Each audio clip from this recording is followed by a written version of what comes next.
உங்களுக்கு என்ன தேவை? படிக்கிற பட்டாம்பூச்சி மாதிரி 15 வயசு புள்ள, அதுகிட்ட என்ன தேவை உங்களுக்கு இருந்துச்சு?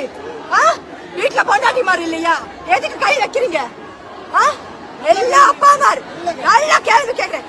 எல்லா அப்பா அம்மாரு தெரிஞ்சுக்கோங்க, எல்லா அம்மா அம்மாரு தெரிஞ்சுக்கோங்க, நம்ம ஆம்பளை பிள்ளைகளை நம்ம எப்படி வளர்க்கிறோம்னு, பெண்கள் கிட்ட எப்படி வளர்க்கணும்னு பிள்ளைகளை நல்லபடியா இப்ப இருந்தே வளங்க. பிள்ளைகளுக்கு சொல்லிக் கொடுங்க பெண்களை மரியாதையா நடத்தணும்னு சொல்லி. பொம்பளை பிள்ளைங்க பயம் இல்லாம சொல்லுங்க. எவனாவது கை வச்சா கத்துனா அடிங்க, கண்ணத்துல சாகடிங்க.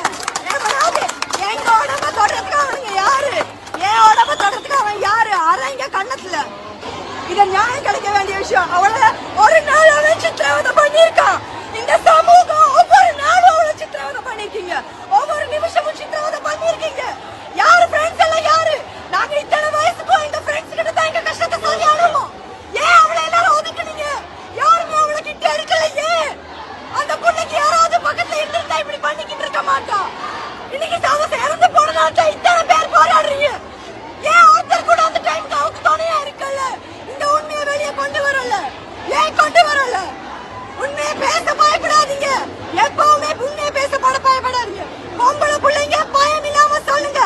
எவனாவது கை வச்சா கத்துனா அடிங்க, கண்ணத்துல சாகடிங்க.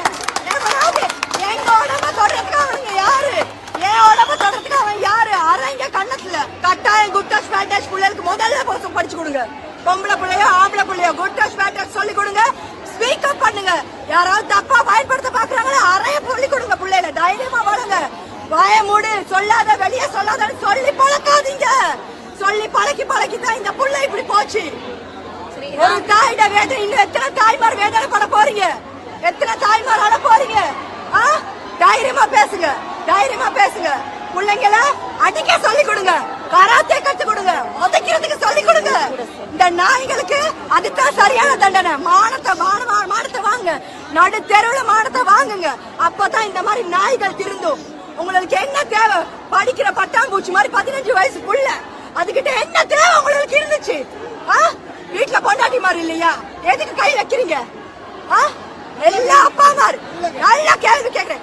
எல்லா அப்பா அம்மாரு தெரிஞ்சுக்கோங்க, எல்லா அம்மா அம்மாரு தெரிஞ்சுக்கோங்க, நம்ம ஆம்பளை பிள்ளைகளை நம்ம எப்படி வளர்க்கிறோம்னு, பெண்கள் கிட்ட எப்படி வளர்க்கணும்னு பிள்ளைகளை நல்லபடியா இப்ப இருந்தே வளங்க. அப்ப எல்லா அப்பா அம்மாரும் எல்லா அப்பா அண்ணாமாரும் திருந்து போது சமூகம் திருந்தும். இந்த மாதிரி நாய்கள் உருவாகாது, இந்த மாதிரி நாய்கள் உருவாகாது. இது ஒன்று இல்ல, இன்னும் பல இருக்கு. ஆனா இப்ப இதுதான் வெளியே வந்திருக்கு. வித்யாவுக்கு அப்புறம் நாங்க போராடுறது இதுக்காக போராடுறோம்.